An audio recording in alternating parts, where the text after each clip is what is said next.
Olá, que bom ter você mais uma semana aqui conosco e com novidades. Estamos iniciando um estudo dentro de um novo trimestre e esse trimestre eu tenho uma abordagem que nos leva para a questão do testemunho. De que maneira estamos apresentando Deus para as pessoas? Qual método estamos utilizando? E um tema bem necessário dentro de nossas vidas, que ele aborda justamente o tópico geral do trimestre, é fazendo amigos para Deus. Deus deseja salvar, isso a Bíblia deixa muito claro. Contudo, Deus até poderia enviar anjos que, com a sua imponência, com a sua glória, intimidariam as pessoas ficariam convencidas de que a salvação é o meio necessário. Mas Deus deseja utilizar nós para, de alguma forma, demonstrar o caráter divino para as pessoas que ainda não acreditam no Altíssimo, no Criador. O verso que abre o nosso estudo, ele está contido lá no livro de 1 Timóteo, capítulo 2, versos 3 e 4. Acompanhe comigo o verso que vai abrir o nosso estudo. Isto é bom e aceitável diante de Deus, nosso Salvador, o qual deseja que todos os homens sejam salvos e cheguem ao pleno conhecimento da verdade. Aqui nós temos duas questões fundamentais, a salvação e a verdade. É claro que quando pessoas que não têm noção do contexto bíblico ouvem falar em salvação, acham algo estranho, mas por que a salvação? Por que a gente precisa de salvação? De que forma Deus salva? Deus salva justamente através da verdade. Por isso que esse verso menciona lá no final, que cheguem ao pleno conhecimento da verdade. Sempre lembrando um aspecto que às vezes a gente se esquece, de que o planeta Terra é o único espaço no universo, é o único ponto do universo no qual as pessoas precisam e têm a necessidade de salvação. É o único ponto do universo que necessita de resgate. Porque todos os outros locais do vasto e infinito universo estão em conexão com Deus. O planeta Terra foi o único que optou por desconectar o relacionamento com Deus. E para que esse relacionamento ele seja restabelecido, não de forma momentânea, mas de forma definitiva, é necessário que as pessoas sintam a necessidade de reaver o contato com Deus através do conhecimento e através da aceitação da mensagem de Deus. Então, sempre surge a pergunta, e essa pergunta é um dos itens do nosso estudo, oferecendo oportunidades de salvação. O nosso Deus é um Deus de oportunidades. Por que Ele não daria oportunidade para todas as pessoas? Deus dá oportunidade para o assassino? Deus dá oportunidade para o sequestrador? Deus dá oportunidade para o enganador? Deus dá oportunidade para todos aqueles que estão agindo de maneira imprópria? É claro que Deus dá oportunidade, Deus é especialista em dar oportunidades. E nós temos uma parte muito especial no que se refere a essas oportunidades. Que Deus está no comando e você, como cristão, tem a missão de ser um agente provedor de oportunidades. Você é nada mais, nada menos do que o representante do céu. Você representa os ideais de Deus. Você representa aquilo que Deus deseja que venhamos a fazer. Gostaria de te convidar a ler nesse momento a passagem que está lá em Tiago, capítulo 5, nos versos 19 e verso 20. Irmãos, se algum dentre vós se tem desviado da verdade e alguém o converter, saiba que aquele que fizer converter do erro do seu caminho um pecador, salvará da morte uma alma e cobrirá uma multidão de pecados. Olha só que palavras importantes que nós temos aqui. Aquele que se coloca à disposição de Deus para que de alguma forma influenciar outras pessoas a conquistarem a salvação, a serem candidatas ao reino dos céus, essa pessoa livra da morte. Quando fala livrar da morte eterna, não da morte a qual nós estamos propensos. E além de encaminhar a pessoa para a vida eterna, livrando ela da morte, ela cobre uma multidão de pecados, ou seja, os pecados, Deus coloca os pecados daquela pessoa que se converte, que muda de direção. Deus apaga todo o rastro de pecado. Nós, como seres humanos, guardamos mágoa, ressentimento, e em nossas mentes, se alguém erra conosco, a nossa tendência é ficar irritados, e aquilo perpetua em nossa mente. Nós temos grande dificuldade em apagar os pecados, em perdoar as outras pessoas que falharam conosco. Deus é longânimo, uma das suas características, Deus é longânimo, ou seja, ele é tolerante, ele reconhece o coração sincero. Um coração sincero e arrependido, ele é valorizado, e Deus recompensa, dizendo: filho, os teus pecados estão perdoados. Assim como Jesus utilizou essa frase muitas vezes, nós observamos nas Escrituras, essas mesmas palavras, elas ecoam até os nossos tempos. Cada pessoa que muda de rota, que se arrepende, Deus diz: os teus pecados estão perdoados. Quando nós falamos de salvação, e sempre lembrando que nós somos colaboradores de Deus nesse sentido, não sei quantos aqui já participaram de alguma operação de resgate, em alguma situação difícil, ou ajudando, ou sendo resgatados. Certa vez eu estava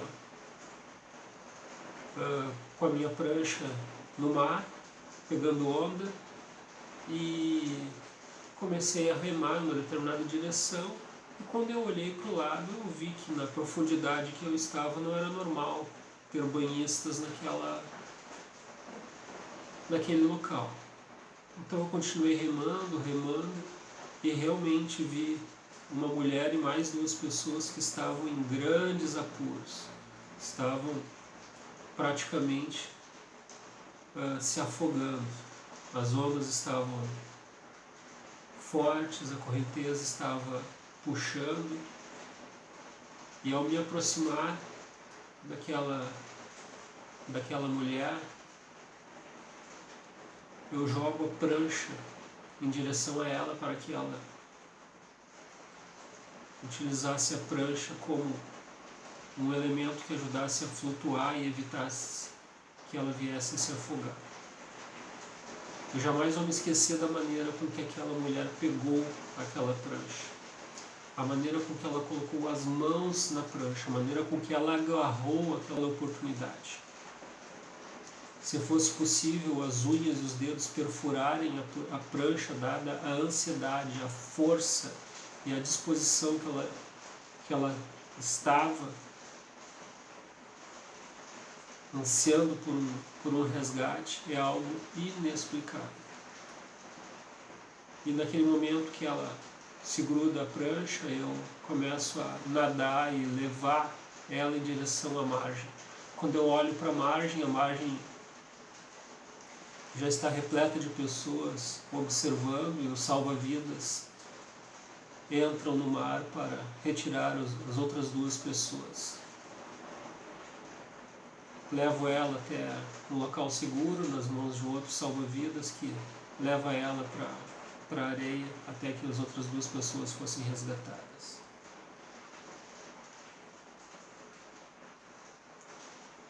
Eu relato este fato porque quando você participa de um momento no qual você colabora para amenizar o sofrimento de alguém, para resgatar uma pessoa, para salvar uma pessoa, isso é algo muito gratificante, é algo que faz bem para quem pratica. E não tenha dúvida de que se você começar a praticar, a exercitar o diálogo com pessoas que você sabe que necessitam conhecer a Deus, você vai observar que isso é muito bonito, que isso realmente gera um alívio em termos do compromisso que nós temos, e isso renova o nosso fôlego de vida. Você já parou para pensar no que agrada a Deus? No que realmente agrada a Jesus? E é com base nesse contexto que a gente pode ampliar a nossa linha de raciocínio e colocar uma pergunta que com certeza você já recebeu e faz parte do nosso contexto, que é: como está seu dia? Normalmente se pergunta como é que foi seu dia, como está seu dia. Quando essa pergunta é direcionada a nós, mesmo que não seja de forma autêntica, às vezes o instinto é dizer que está tudo bem. Mas se nós fizéssemos essa pergunta a Deus, se nós fizéssemos essa pergunta dirigida a Jesus: Deus, como vai seu dia? Qual seria a resposta? E eu gostaria de te convidar agora a refletir, no que seria a resposta de Deus. Preste bastante atenção na resposta de Deus, que diz assim: meu dia foi extremamente difícil. Lágrimas encheram meus olhos nos diversos campos de refugiados, repletos de crianças com frio, famintas, chorosas. Andei pelas ruas das cidades mais movimentadas do mundo e chorei com os sem-teto e os necessitados. Meu coração se entristece por mulheres abusadas e crianças assustadas, vendidas como escravas sexuais. Testemunhei a destruição causada pela guerra, os efeitos devastadores de desastres naturais e a dolorosa agonia de doenças mortais e debilitantes. Após fazer a leitura desse texto hipotético do que seria a resposta de Deus, ele se enquadra exatamente dentro do contexto atual. E lá no finalzinho, quando nós observamos a frase de doenças mortais e debilitantes, principalmente no cenário atual aí que o planeta se encontra, esses seriam os olhares de Deus para o nosso mundo. O que agrada? O que realmente agrada a Deus? Deus deseja estar com seu povo reunido num ambiente puro, digno, onde não há tristeza, não há dor, não há choro, não há revolta, onde há a harmonia.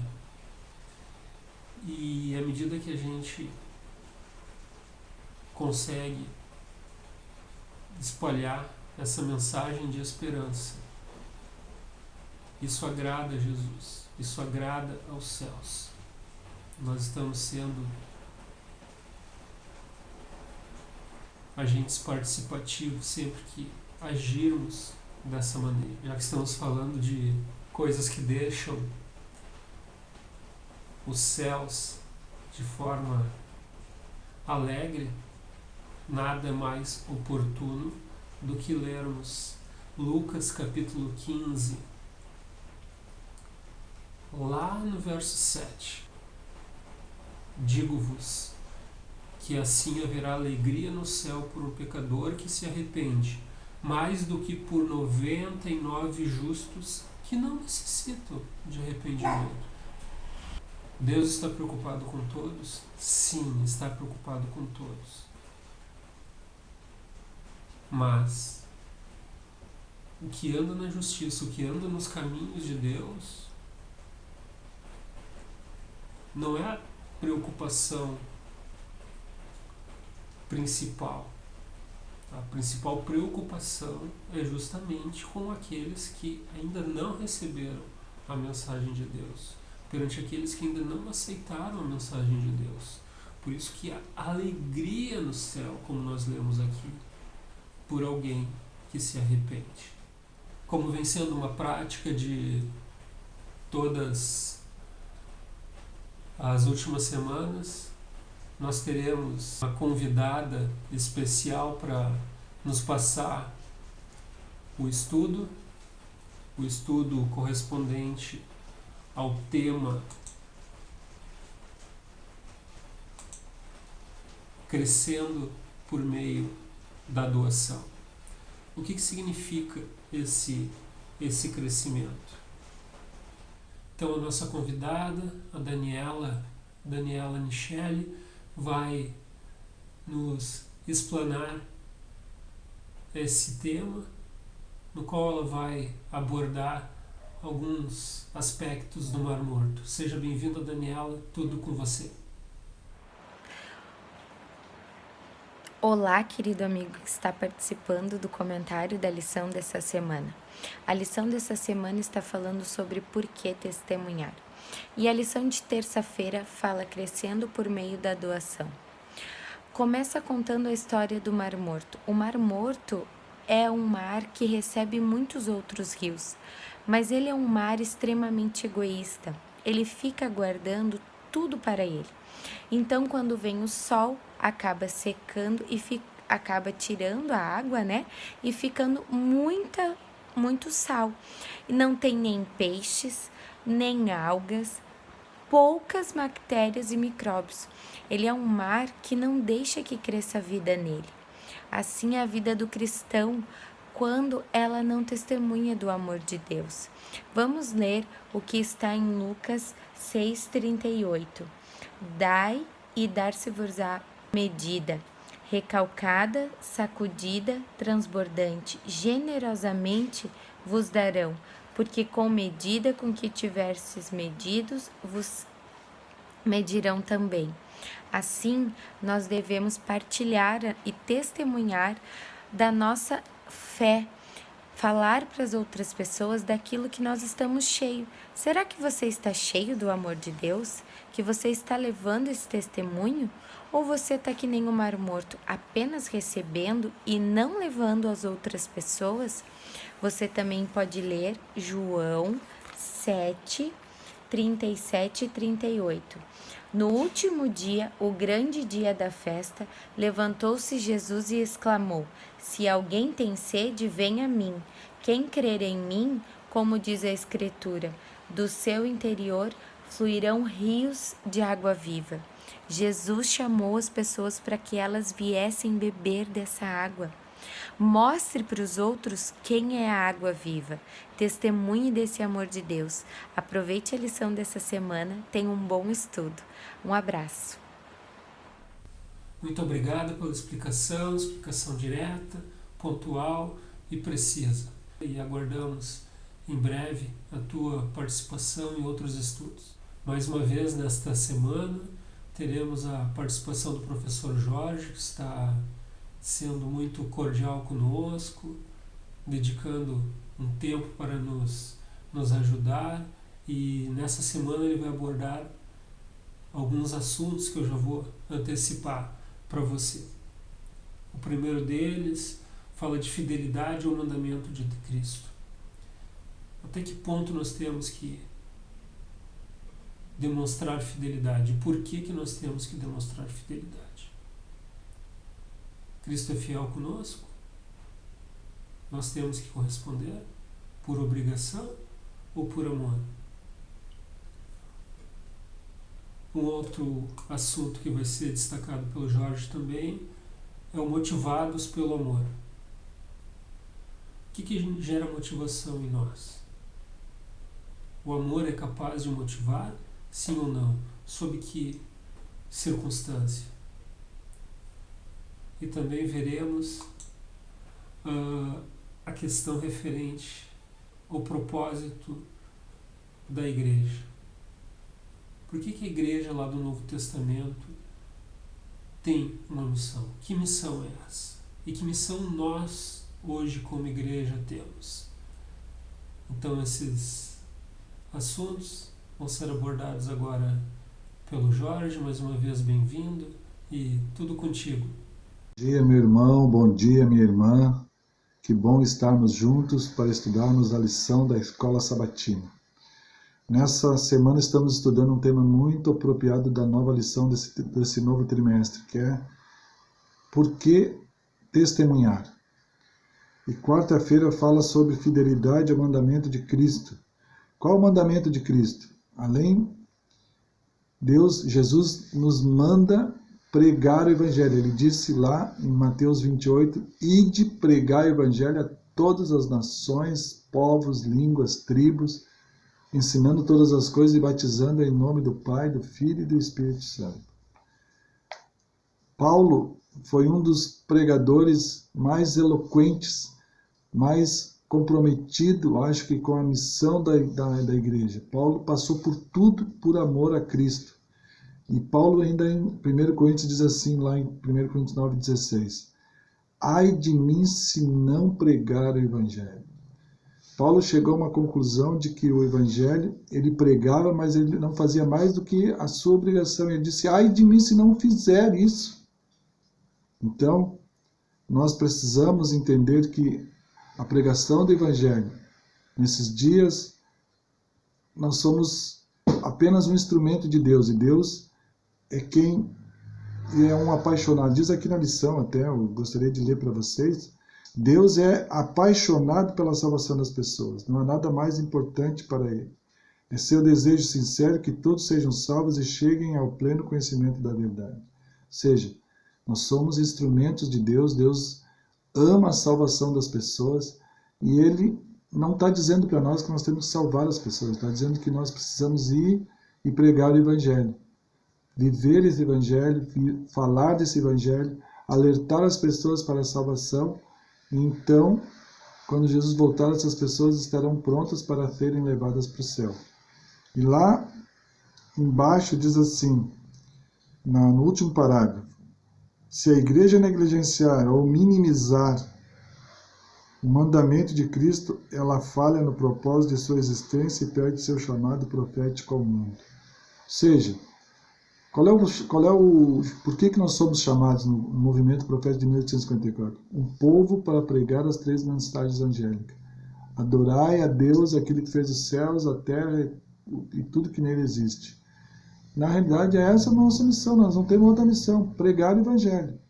Então, nós precisamos não só nos preparar, mas precisamos levar essa mensagem, porque essa é a missão de Deus. Deus ama salvar as pessoas. E Ele nos dá o privilégio de sermos um instrumento para pregar esse evangelho às outras pessoas. Quinta-feira, nós vamos falar um pouquinho sobre um motivo pelo qual nós devemos testemunhar, motivados pelo amor. 2 Coríntios 5,14 diz assim: pois o amor de Cristo nos constrange. Eu queria ficar com essa frase. O amor de Cristo nos constrange. O amor de Cristo nos impulsiona. O amor de Cristo nos capacita. Ele nos envolve ao ponto de nós chegarmos a tomar decisões de pregar o evangelho também, porque esse amor é tremendo para conosco. Jesus não mediu esforços para vir a esse mundo, sofrer, padecer nesse mundo, morrer numa morte terrível na cruz do Calvário para nos salvar. E nós precisamos mostrar esse mesmo amor de Cristo às outras pessoas, falar desse amor de Cristo às outras pessoas, dizer por que Cristo veio nos salvar. Essa mensagem de salvação é a mensagem do amor. E não tem outro maior motivo do que o amor para nós testemunharmos a todas as pessoas. Na 7ª pergunta, ele exatamente nos pergunta assim, o que motivou Paulo a experimentar aprovações, tribulações e dificuldades por causa do Evangelho? O amor deve ser o motivo principal do nosso serviço a Cristo e aos outros. Certamente foi o amor que motivou Paulo. Paulo sofreu prisão, açoites. Paulo ficou, uma vez ele sofreu o navio dele afundou, eles foram parar numa ilha, eles passaram frio, passaram fome. Paulo sofreu de todos os tipos de situações, mas ele permaneceu fiel na pregação do Evangelho por amor. Amor a Cristo, amor à salvação às outras pessoas. E ele diz aqui assim, em 1 Tessalonicenses, capítulo 4, versículo 9. No tocante ao amor fraternal, não há necessidade de que eu vos escreva, porquanto vós mesmos estáis por Deus instruídos que deveis amar-vos uns aos outros. E na verdade estáis praticando isso mesmo para com todos os irmãos em toda a Macedônia. Contudo vos exortamos, irmãos, a progredirdes cada vez mais, a diligenciardes por viver tranquilamente, cuidar do que é vosso, trabalhar com as próprias mãos, como vos ordenamos, de modo que vos porteis com dignidade, para que os de fora de nada venhais a precisar. Paulo está dizendo aqui que os de Tessalônicas, eles viviam esse amor, o amor de Deus, profundo. E lá embaixo, no último parágrafo da nossa lição de quinta-feira, diz assim: o Criador de tudo, galáxias, estrelas, anjos, planetas e universos, também morreu na cruz por nós. É impossível que essa verdade não gere em nós o amor a Deus e, consequentemente, o desejo de compartilhar esse amor. Então, irmão, na sexta-feira nós encerramos fazendo um apelo.